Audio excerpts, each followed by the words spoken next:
મહાસભાનું આયોજન થઈ રહ્યું છે. મહેસાણાના આંગણે મહામંડળ પધાર્યું છે ત્યારે અમારી ફરજ બને છે કે અમે એમને શબ્દોથી આવકારીએ. તો આજની સભાના એમનો ફૂલહારને સાલથી સ્વાગત કરીશું. તો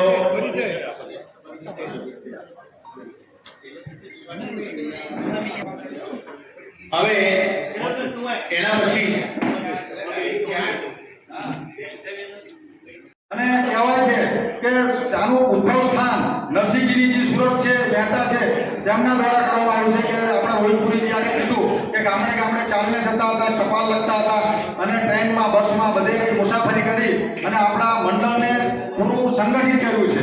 તો એ તબક્કે આપણા સુરતના નરસિંહગીરી બાપુને પણ આપણે યાદ કરીએ છીએ કે એમને પણ આપણા સંગઠન અને એકતા માટે સુરતના ગોસ્વામી સમાજના તમામ ભાઈઓ અને બહેનો એક સંગઠિત થાય એનું કાર્ય કર્યું છે. અને આજે જે મહાસભા છે તેની અંદર આપણા શિક્ષણને લગતા પ્રશ્નો છે, સંગઠનને લગતા પ્રશ્નો છે અને જે કંઈ આપણા નાના મોટા જે પ્રશ્નો છે તેને વાચા આપવાની છે, જેમાં કે સુધારા વધારા કે સજેશન હોય. એટલા માટે આજે તમામ હોદ્દેદારોને આપણે અહીંયા આમંત્રિત કર્યા છે અને તે તમામ હોદ્દેદારોનું સૂચન આપણે લઈશું અને સમાજમાં શું ફેરફાર કરવો જોઈએ, આપણી મહામંડળમાં શું એની કામગીરી સારી કરવી જોઈએ, એ માટે થઈને આપણે ગઠબંધન અને સંગઠન માટે ભેગા થયા છે. અને આજે ગુજરાત પ્રદેશના રોહિતપુરીજીને ટીમે આજે સુરત જેમને બોલાવ્યા અમારી ટીમને, તે બદલ એમનો ખૂબ ખૂબ આભાર. ઓમ નમો નારાયણ. ખૂબ ધન્યવાદ. આગળ કરીએ. મહામંડળના 24 લાખ રૂપિયા હતા, એમાંથી 2,42,500 રૂપિયા આપણે આજે ગુરુ શંકરાચાર્ય માટે આપ્યા છે. બાકીના પૈસા એ મારી પાસે એફડી સ્વરૂપે બધા શેફત છે. એટલે કોઈને પણ જરાય શંકા કરવાની જરૂર નથી. બધા ઘણા મને કહે છે કે આ પૈસા તમે હવે ફલાણા આપી દો, ફલાણા. એટલે ભાઈ કોઈ નહીં આવે તો હું ચેરિટી કમિશનર થઈને પેલું કરીશ, પણ હું એમને તો કોઈને પૈસા નહીં આપું. એ આ રોહિતભાઈ એમને બધાને ખબર છે કે આનંદગીરી આ બાબતે નિશ્ચિત જ છે. અને હું તો ખરેખર જો જેનો ધારો કે મહામંડળના ટ્રસ્ટી બની અને એના અધિકાર લઈ અને જે આવશે એને હું ચાર્જ આપીશ. નકર મારો ચાર્જ તો હું સોંપી દેવા માટે તૈયાર જ છું. મારો કોઈ એવું આ 34 વર્ષથી 32 વર્ષથી તો હું આ પેલી કરી રહ્યો છું, સેવા કરીશ, બરાબર. પણ મારી સેવા આગળ ન થાય એ માટે હું ખાસ નિષ્ઠાથી જ કામ કરું છું. ખૂબ ધન્યવાદ. પણ એક નવો વિચાર આવ્યો કે હવે યુવાનો આગળ આવે ત્યારે આપણે હરેશ ભારતી પ્રમુખ બન્યા, ભાઈ રોહિતપુરી મહામંત્રી, અત્યારે પ્રમુખ સૌરાષ્ટ્ર પ્રદેશના પ્રમુખ અને કાનભાઈ યુવા પ્રમુખ બન્યા અને એક નવી દિશા બતાવી. અત્યાર સુધી આપણે એક વાતો કરી, હવે આપણે સમાજ માટે કંઈક કરવું જોઈએ. ત્યાર પછી પણ આપ જોવો છો યુવા ટીમ રોહિતપુરી અધ્યક્ષ, ધર્મેન્દ્રજી પ્રમુખ શ્રી, યુવા પ્રમુખ કાનભાઈ અને મહામંત્રી તમે બાબુભાઈ એક યુદ્ધ હતા. બાકી ટીમ હિતેન્દ્રપુરી, દક્ષિણના અમારા બીજા સૌરાષ્ટ્રના કલ્પેશગીરી, મધ્ય ગુજરાતના આ પ્રમુખો યુવા આવ્યા અને લોકોને એક આશા જાગે કે કંઈક આપણે હવે આપણને મહામંડળ કંઈક આપશે. એના ભાગ સ્વરૂપે મુખ્યમંત્રી ભૂપેન્દ્રભાઈ જોડે અધ્યક્ષ, મહામંત્રી અને સમાજના આગેવાનો એમની પાસે ગયા અને પ્રેમથી ભૂપેન્દ્રભાઈ બોલ આવકાર આપ્યો કે આ દસનામ ગોસ્વામી સમાજ મારે શું કરવું જોઈએ એ તમે અમને કહો. ભાઈ અમિતને બધા હાજર હતા અને એ જગ્યા માટેની વાત થઈ ત્યારે પ્રજાપતિ સમાજની 15,000 મીટર જમીન હતી, એમાં આપણે 5,000 મીટર જમીન આપવાનું એવું નક્કી થયું. અને વચ્ચે બીજી વાત કરું, આનંદગીરી બાપુ કોષાધ્યક્ષ, ત્યારે હરેશભાઈ પ્રમુખ હતા ત્યારે અમે ઊંઘે એમની પાસે ગયા તો બધાને હતો કે ભાઈ ચાર્જ નહીં આપે, અમને એફડી નહીં આપે. પણ આનંદગીરી બાપુએ જ્યારે અમને છાતી ઠોકીને કીધું કે આ 22 લાખ રૂપિયાની એફડી છે, તમે બેંક ઓફ બરોડામાં ખાતું ખોલાવો ને હું તમને ટ્રાન્સફર કરી આપીશ. પણ ત્યાર પછી રોહિતભાઈની વાત, મહામંત્રી રોહિતભાઈ બહુ સ્પષ્ટ વાત કરી જે આપણી પાસે ફેરફાર રિપોર્ટ નથી આવ્યો અને આપણે પૈસાનું કંઈ બી વ્યવહાર કરશું તો આપણો પણ આંગળી ચિંતા છે, એ હિસાબે અમે પૈસા ન લીધા. અને ત્યાર પછી પ્રમુખે નવા આપણા પ્રમુખ ખંભાઈને ભેગા થયા મહામંત્રીને અને એમને જે જમીન માટે પૈસા આપ્યા તરત એમને આપી દીધા. એના માટે તો બીજી કોઈ વાત નથી. તો આ કામ સરસ રીતના થયું છે. હું માનું કદાચ કે નિષ્ક્રિય છે, મહામંડળ નિષ્ક્રિય નથી, પણ સોશિયલ મીડિયા ઉપર આપણે થોડાક ઓછા જાગૃત છે. બીજું મંડળ છે એ સોશિયલ મીડિયા ઉપર વધારે જાગૃત છે. એને હિસાબે થાય છે કે આપણે નિષ્ક્રિય નથી. મિત્રો, 2 શાહી સમૂહ રત્ન અમરાવતીમાં આખા દશનામ ગોસ્વામીમાં 63 સમૂહ રત્ન ફર્સ્ટ ટાઈમ સૌરાષ્ટ્ર પ્રદેશના પ્રમુખ ધમભાઈ ને કાનભાઈ ને રોહિતભાઈ ને બધા મહેનતથી આપણે 63 સમૂહ રત્ન આપણે ગુજરાતમાં ફર્સ્ટ ટાઈમ આપણે કે બીજા સમૂહ રત્ન પણ આપણે અમરાવતીમાં આયોજન કર્યું. ત્યાર પછી રસોઈ ઘરનું આપણે ભાવનગરમાં આયોજન કર્યું. સુરતમાં શાહી આપણે સમૂહ રત્ન કર્યા. આ બધી એક્ટિવિટી તો શું છે ભાઈ? આ બધા પ્રસંગો વારંવાર ન થાય, 6 મહિને કે વર્ષમાં 1-2 પ્રસંગો થાય, તો તેમ છતાંય આગેવાનોની વાત છે કે આપણે હોદ્દેદારો એક્ટિવ થાય અને સંગઠનનો નિયમ છે, આપણે કોઈની બાકી નથી કરવી, આપણે ભાગાકાર નથી કરવો, આપણે ગુણાકાર કરવો છે, આપણે ઉમેરવાના છે. જેને જે વાતો કરવી કરે, પણ આપણે શું કરવું એના માટે આપણે આગળ વધવું જોઈએ.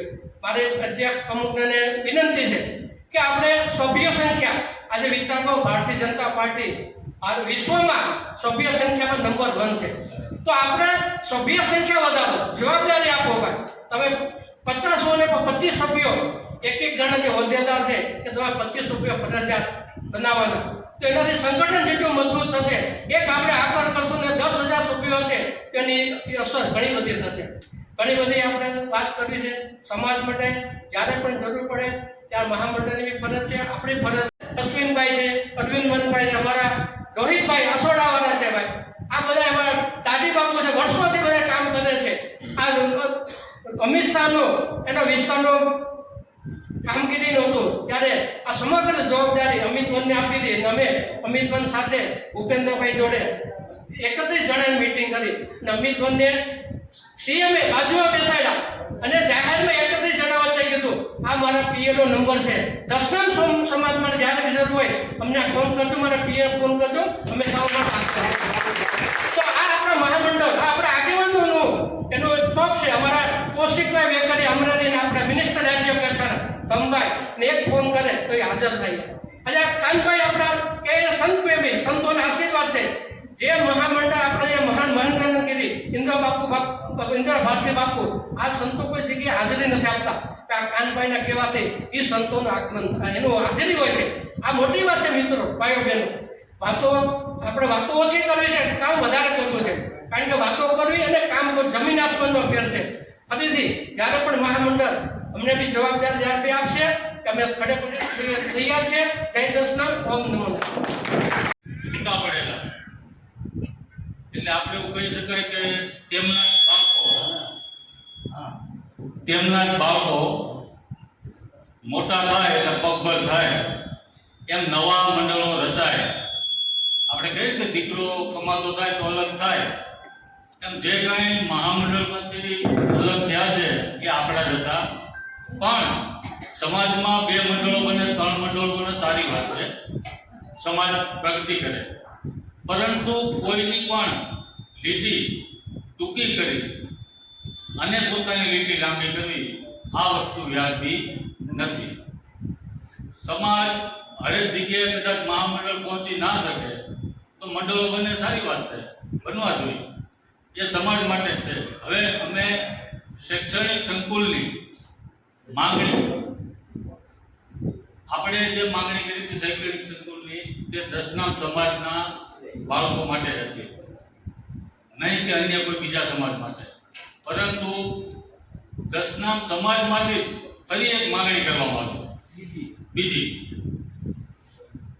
હવે એમાં 2000 વાર જગ્યા માંગી અને આપણે 5000 વાર માંગી હતી. એ લોકો 10,000 રૂપિયા ઉઘરાવે છે. હવે આ કોઈ નાનો પ્રોજેક્ટ નથી, આ મોટો પ્રોજેક્ટ છે. બીજું કે સાહેબ 2,40,000 રૂપિયા જે આપણે ભર્યા, એ નિયમ મુજબ જે સંસ્થાએ માંગણી કરી હોય એના ખાતાનો ચેક જ આપવો પડે. એટલે ચેક આપણે એટલે આવ્યો હતો આપણા મહામંડળના ટ્રસ્ટમાંથી. એ ઉપરાંત અમે જવાબદારી લીધી હતી કે ક્યારેય પણ કોઈ આક્ષેપ થાય તો આ 2,40,000 રૂપિયા ભરવા અમે બંધાયેલા છે. એ પાછી અમે રકમ જમા કરાવી દઈશું અને એની અમે ખાતરી પણ આપી જાણવી એ રકમ ક્યારેય પણ એવો વિવાદ થાય. પણ વિવાદ કરે છે કોણ? જેનું ઘરમાં નથી આવતું, કે ઘરમાં કોઈને પૂછતું નથી કે ભાઈ આજે શેનું શાક બનાવવું. આ લોકો સમાજમાં વિરોધ કરે છે ને પોતાનું મહત્વ સમાજમાં માન સન્માન જાહેરમાં તમને ફોન કરી કહેવામાં આવે છે કે ભાઈ આ કાર્યક્રમમાં મારા વડીલ છે અને આ તમે સન્માન કરજો એને આગળ બેહાડજો અને આ કરજો તે કરજો. હવે એવું શક્ય ન બને, હોદ્દેદારોને આપણે પાછળ ન બેહાડાય, એવું શક્ય ન બને તો એ દુઃખ લાગે છે એને. ને મહામંડળથી વિરુદ્ધમાં કોઈ પણ વોટ્સએપમાં કામમાં તેમાં ચર્ચા કરતા હોય છે. પણ આપણી મહામંડળ સંસ્થા છે એક શૈક્ષણિક સંસ્થા છે અને શૈક્ષણિકને પ્રાધાન્ય આપશે, બરાબર. એટલે વહેલી તકે આપણે એવું ઈચ્છીએ છીએ કે આપને જગ્યા ફળવાઈ જાય અને ત્યાં અમે અગાઉની મીટિંગમાં આપણે મહેસાણા તે મીટિંગમાં અમે એક રકમ નક્કી કરી હતી 5,000 જગ્યા આપણે માંગી છે, તો 1 મીટરના 5,000 રૂપિયા આપણે નક્કી કર્યા. તો સાહેબ ત્યારે લગભગ મહામંડળના ટ્રસ્ટીઓ અને મુખ્ય હોદ્દેદારોની મીટિંગ હતી, એટલે સંખ્યા લગભગ 55 થી 60 હતી. તો એ ટાઈમે સાહેબ 3800 વારના દાતા ત્યાં થઈ ગયા હતા. પછી અમને રસ્તામાં ફોન આવવા મળ્યા હતા કે ભાઈ 100 મીટર અમારી લખી લ્યો, 50 મીટર અમારી. આપણા મહાકાળી ઉપાસક કાનજી બુવાજી અત્યારે ઉપસ્થિત થયા સ્ટેજ પર એમનું સ્થાન લઈ લે. ખૂબ ખૂબ આભાર. એટલે અમે પછી એક નિર્ણય ઉપર આવ્યા કે ભાઈ હવે જ્યારે આ જગ્યા આપને ફળવાય ત્યારે એક તાલુકા દીઠ આપણે જવું અને 1 મીટર જ માંગવી, જેનાથી આપણા સમાજને એવું લાગે કે આ સંસ્થામાં હું પણ સહભાગી બન્યો છું. એટલે અમે દાન લેવાનું બંધ કરી દીધું કે હવે જ્યારે જગ્યા આપણે ફળવાય ત્યારે આપણે તાલુકા જાશું અને આપણા સમાજમાંથી લેશું. એટલે શૈક્ષણિક સંકુલ જગ્યા ફળવાય એટલે અતિ ભવ્ય બનશે અને બનાવવું છે, મહામંડળનો ગોલ છે. રહી વાત જે તે વખતે મહામંડળ 74 વર્ષ આ ટ્રસ્ટની સ્થાપના થયા,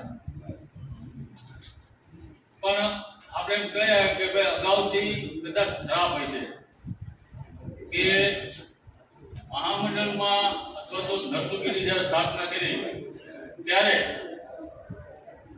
કોઈ યોગ્ય પ્રમુખ હશે એને નહીં બનાવવામાં આવ્યા હોય. એટલે ત્યારથી એટલા બધા વાંધા કે તમે વાત જવા દો કે એક વખત તમારામાં જોડાય, વળી પાછા આમાંથી કોઈ મોટું પદ મળતું હોય તો બીજા સંગઠનમાં વહી જાય. આવું સમાજમાં જાદુ થવા માંડ્યું છે. સમાજમાં રાજકારણ ન કરાય, સમાજ રાજકારણનો ઉપયોગ લઈને એ જરૂરી છે. એટલે વિશેષ કઈ નથી કહેતો, પરંતુ મહામંડળ ટૂંક સમયમાં જ શૈક્ષણિક સંકુલની જગ્યા ફળવાઈ જાય એટલે આપણે આખો પ્રોજેક્ટ ચાલુ કરવાનો છે. આ મહેસાણામાં અમોને બોલાવ્યા, સન્માનિત કર્યા તે બદલ મહેસાણાના તમામ જે અત્યારે સન્માનિત થયા 100 લોકો તેનો અમે હૃદયથી આભાર વ્યક્ત કરીએ છીએ. દિવસ સંતો સાથે હોય છે અને સંતો આને ખાલી રહે છે એવું નહીં, પણ જે મેં કીધું ને બાપુના ભક્તો કોણ છે, IAS IPS ની ખિસ્સામાં નાખી મિનિસ્ટરો છે. એટલે કૃષ્ણગીરી નથી આપણે પકડવાના છે, એ રાજકારણમાં નથી, પણ એ જે સંત મહાત્મા સાથે રહે છે એ ભાજપ સરકારના બહુ નજીક કહેવાય કે CM ગૃહમંત્રી એવા સાથેની બેઠક છે. પણ આપણે કોની પાસે કેવી રીતે કામ કરવું એ આપણે જોવાનું છે મિત્રો. અને જેને જેટલા મંડળ કરવું હોય ભલે કરે, આપણે મનોમંથન કરી કોણ સાચું કોણ ખોટું, કયું સાચું કયું ખોટું એ નક્કી કરીને આપણે સપોર્ટ કરવાનો છે મિત્રો. હમણાં આપણે તમને કીધું 10 લાખ રૂપિયા વિડ્રો કરી લીધા છે વ્યક્તિએ. તમે તોય ચૂપ છો અને છતાંય મંડળ નવા બનાવે છે તમે સપોર્ટ કરો છો યાર. આવું કેવું? આવું ના ચાલે. ભ્રષ્ટાચાર કર્યો હોય તો તમે વિરોધ કરો, એને મંડળ બનાવવાનો અધિકાર જ નથી. અને સામેવાળા મારા ઘરે 10 જણ આવ્યા હતા આમંત્રણ આપવા. સાંભળજો, 10 જણ ગુજરાતમાંથી, નામ નહીં આવું. મને કે તમારે કયો હોદ્દો જોઈએ છે? મેં કીધું હોદ્દા તો તમને ખબર છે મારી પાસે હતા ભૂતકાળમાં, એનાથી થાકી ગયો એટલે હું અત્યારે હોદ્દા વગરનો છું. બીજી વાત કરો તો કે ફંડ, મેં કીધું 11,000. તો કે ના 11 નો લે કે 51. તો મેં કીધું તમે આપણે પછી વાત કરીએ, મારે તો ટાળવાની વાત હતી. ભલે સાંભળે એ લોકો આપણને કઈ, અને એવા લોકો હતા એવા લોકો હતા કે તમે વિચાર કરો 80, 85 વર્ષની ઉંમર, હવે નામ નહીં આવતું, હવે એ આપણા છે, એ આપણા છે, ગમે એમ આપણા છે. હું એને અપમાન કે અનાદર નહીં કરું, આપણા છે. પણ એને સમજવું જોઈએ કે જ્યાં સમાજનું અહીં થતું હોય, નવી સંસ્થાઓ બનતી હોય, એ આવા લોકોએ ત્યાંથી દૂર રહેવાય અને કહેવાય કે આપણી આ માતૃ સંસ્થા છે, આને સપોર્ટ કરો અને આગળ વધારો. એટલે મેં તમને કીધું કે ગુજરાતનો પ્રશ્ન છે 10 લાખ વાળો. એટલે તમે લોકો વિરોધ કરો, કોઈ પણ હિસાબે તમે કાયદાકીય રીતે પગલાં ભરો, જે પણ કરવું પડે. સમાજના પૈસે ખાઈ દઈ હાલે જ નહીં ભાઈ. હે ખુલ્લા પાડો, બતાવો સૌરાષ્ટ્રમાં અમે ખુલ્લા પાડી. હે હે હા જો હે કેરો સગાવા તો ખતમ થઈ જાઓ તમે. તમે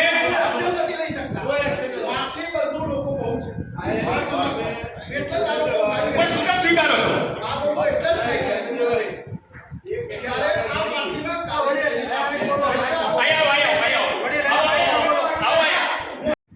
સામે બેઠેલા જ્ઞાતિબંધુઓ બહેનો,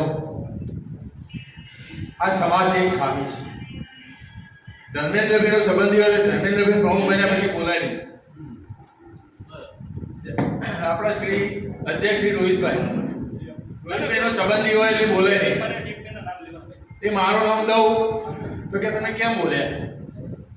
આવી એક લાક્ષણિકતા આપણા સમાજમાં. મહેસાણા તાલુકા મને કોઈની ડર નથી. હું મારા ફાધર આ મહામંડળ તાલુકામાં, જિલ્લામાં કે ગુજરાત સૌ ઓળખે છે.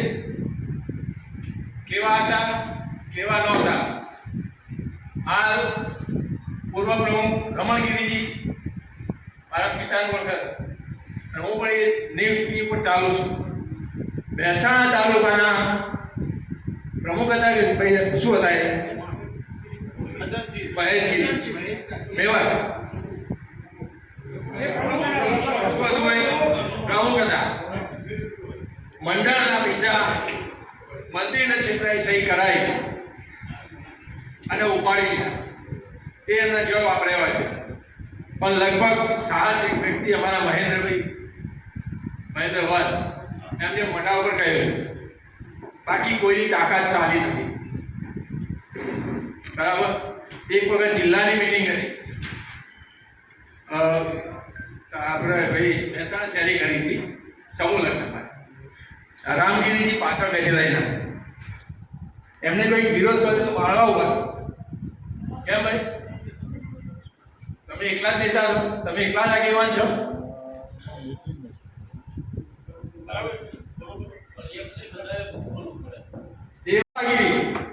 એના કહેવો તો કહી દેજો કોઈ સંબંધી હોય. બાપા ને નતો રાખતો એ શું સમાજ ને રાખે? એ તો પેપર કટિંગ પ્રેસ છે મારા જોડે.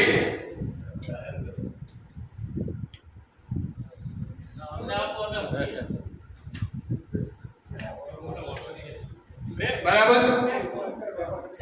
હવે આપણે વ્યક્તિગત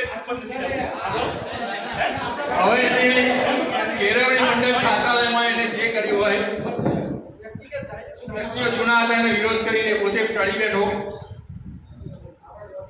અને એ પોતે આ 10 લાખ રૂપિયા ઉપાડી લે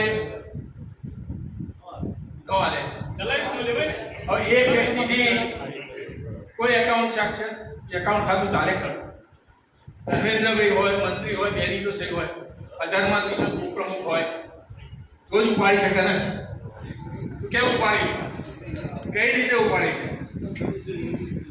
આપણે સમાજને કહેવાનું છે આની કે વિરોધ કરવાનો. વિરોધ કરવો પડે સ્થાનિક. સમાજ વિરોધ કરે તો જ એનું નિરાકરણ આવે. જ્યારે વિરોધ તમે કરો ત્યારે અમને બોલાવજો, અમે આવશું. હા, અમે એ છાત્રાલયમાં ભાઈ નલુભાઈના ફાધર કાળુગીરી ગોગલા સાહેબ, મારા મોટા બાપા શ્રી કાનગીરી, જે ભંડારામાં જઈને ઘઉં બાજરી ઉગાડતા અને વિદ્યાર્થીઓને ખવડાવતા હતા, જે ભણેલા છે છાત્રાલયમાં, એમને ખબર છે એ વખતે છાત્રાલય એમને ચાલતી નહોતી. એ વખતે તો આપણી સમાજ બહુ પછાત. વાત એવી કે ભાઈ સત્તા ભૂખ્યા આપણા સમાજમાં હજુ આ જે હોય બેઠા છે ને, એમને પણ વાત કરું હું ચોખ્ખી વાત. કાલ ઉઠીને અહીંયા વાત એવી આવશે કે અમને તો અહીંયા કહેતા સન્માન નહીં મળ્યું, કે અમે 24 તારીખ પાછી પેલી મીટિંગમાં જવાના. આમાં તમે કહું સ્પષ્ટ વાત કરું છું. કાલની પરમ દિવસની વાત, હું બનાસકાંઠામાં એક બેસરામ ગયો હતો, ત્યાં આગળ મને ઘેર્યો. ના ના, સાચી વાત કરું છું ભાઈ, કે ભાઈ અમારા બનાસકાંઠાના 2-4 જણા દેખાડ્યા તમને, ભાઈ અમે બધા અલીગઢથી આવ્યા છે, આવી વાતો મને ઘેર્યો કે ભાઈ અમારું કોઈનું નોમ નહીં. એટલે નોમની જો વાત કરો છો, સાચી દિશામાં આવો ને યાર. તમે જો સમાજની સેવા કરવા માટે જો વાત કરતા હોય તો સાચી દિશામાં આવો. 17 તારીખે 24 તારીખે તમારે જવું છે, 17 તારીખે કેમ નહીં આવો ભાઈ? તમે સમાજની જ વાત કરવાની આપણે હોય તો તમારા ખાલી માન સન્માનનો જ મોભો જો તમે એના માટે જો સમાજ સેવા કરવા નીકળ્યા હોય અને તમારા દિલમાં જો એવી જો સમાજ ભાવના નીકળી હોય તો એના કરતા ભાઈ સમાજમાં તમે એના કરતા ઘેરું ખોટા ભાઈ. મેં તો સ્પષ્ટ કીધું ભાઈ, જો તમને પાલો તો આવજો. અમે 17 તારીખે અમે તો જવાના જ છીએ. આજે બનાસકાંઠાનો એક વ્યક્તિ ખાલી ભાઈ એક ગુલાબગીરી પેલા ભાઈ વડાની દજાબાતી અને એ પાછા બનાસકાંઠાના છેક છેડેથી આવ્યા. આખા વડગામ તાલુકાનો મુકેશપુરીનો હોય કે ભાઈ દોલતપુરીનો હોય, એ તો દોલતપુરીનો ખૂબ વિરોધ થયો માણસ તે દાડ. કોઈ દોલતપુરી આ બધા અમારો નોમ કપાયો છે, નોમ નથી આમ. તો આપણા આ એક હસમુખગીરી દોડતા એક વડગામ તાલુકા એક વ્યક્તિ યાર, એ આપણા સિદ્ધપુર તાલુકા સાથે ભલે માટા આવ્યો છે. બાકી આખા વડગામ તાલુકામાં જેનો વિરોધ થતો એને પડે આપો, બધાને માન સન્માન આપો અને તમે આવો લે ભાઈ અને સાચી વાત જોડો. તમે એક વ્યક્તિના માટે તેને કહી દેતા હોય વસ્તુ ખોટી છે. અને માન સન્માન અમે તો જો ભાઈ સ્ટેજના કદીએ અમને લાગે અમે તો વધ દેવાવાળા છીએ. છેલ્લી લાઈન મળે ને જો પીકણ જઈશું આપણે તાલુકાના પ્રમુખ છે, તમે અમને ઉપર લાવો કાળુગીરી નોમ છે એટલે લાય. અમને એવું કોઈ લાગણી નહીં. સમાજની ભાવના પડી ભાઈ માટે આજે હું 15 માણસો લઈને આજે હું આવ્યો. તો ચમ હળો આપણે બી આપણો સમાજ તો જઈએ ચમ ના જઈએ. મહામંડળ તો પટી ગયેલું છે યાર. આ બધા રહ્યા હરેશભાઈ, આ સમાજ પર પૂર્વ પ્રમુખ એને કોઈ ઓછું ગવણ નહીં ભાઈ.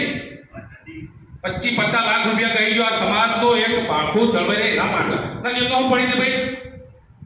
આ રોહિતભાઈ રોજ દાડો કે ત્યાં સવારે રોયલ શેકડા હોય છે કાયમ એમ 2 મિલો ધરાવી યાર. પણ સમાજની એક ભાવના માટે કોઈ હાર પહેરવા કે સ્ટેજ ઉપર બેવાના બધા નહીં ભાઈ.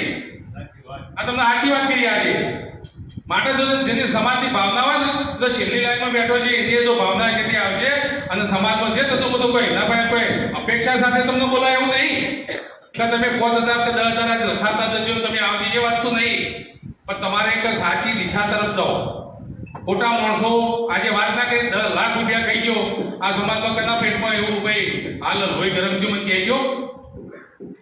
કાલ આપણે બહાર નીકળી જમીન નીકળી જવાના. એ 10 લાખ રૂપિયાનો કોઈ હિસાબે કોઈનો તાકાત છે? ખાલી વાતો જ કરવાની યાર. હા એ મહામંડળ ચમ અધિવેશન નહીં કરતા ચમ એટલે ચમ નહીં પૈસા આપતો એની વાત કરો ને. મહામંડળના પૈસા યાર 10 લાખ રૂપિયા આજે ભેગા થયા. હાલ વાત કરી કોઈને 10 રૂપિયા આપણે લીધા તો 10 લાખ રૂપિયા ક્યારે ભેગા થયા છે રે? આજે મહામંડળ આખી જિંદગીની 74 વર્ષથી ચાલે તાણે 25 લાખ રૂપિયા મંડળ આનંદગીરી વિચાર હાચવી રહ્યા. શું તમારા ભાઈ ભંડોળ પડ્યું લે? ગોસ્વામી સમાજ ભાઈ કરોડો રૂપિયા પડ્યા. કરોડો રૂપિયાની સંસ્થાઓ આજે વિસનગરમાં 500 કરોડની મિલકતની રોજની વાત કરી. આ સંસ્થાઓ માટે કોઈને કોઈ વિચાર્યું? અને આવા ઊંચા લફંગાઓ 10 લાખ રૂપિયા ખાઈ જતા એના માટે કઈ કોઈ વિચાર કર્યો? કોઈ કારણ કે તાકાત નહીં કોઈને કહેવાની. છોકરા પણ પૈસા બચ્યા લોકો કેમ લઈને આવી ગયા? એટલે સાચી વાત કરવા માટે તો નીકળ્યા હોય તો જ વાત કરજો. બાકી કોઈની વાત લઈને આવતા નહીં. સમાજમાં દિલની ભાવનાથી આવો. મહામંડળ છે આજે 74 વર્ષની સંસ્થા છે, એમાં કોઈ ફેર પડવાનો નહીં. આજે છે કાલે રહેવાની, આજીવન ચાલવાની. કોઈ ન થોડું પૂછી દેવાનું. અસ્તુ જય ભારત.